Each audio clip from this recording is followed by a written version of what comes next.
Cha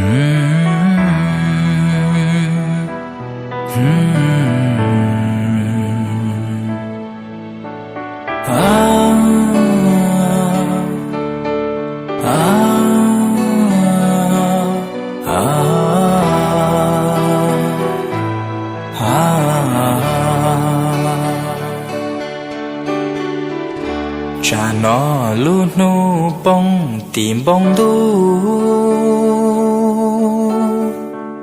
cha nó lu li ta xe ru ru,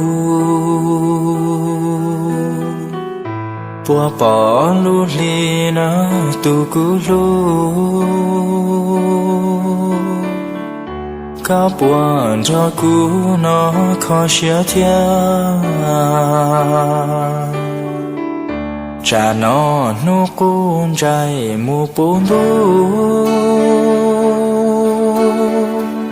cún lòng xe yun cho có tu lu, cú nhỏ chia ton cho luôn tu đu. Cha nó trong tu bự chỉ trong gió.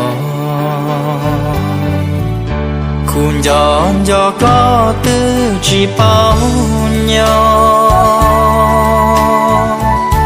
thì mù thì lo chỉ tua đàn đu, mua bà lo vó lo rong li cu,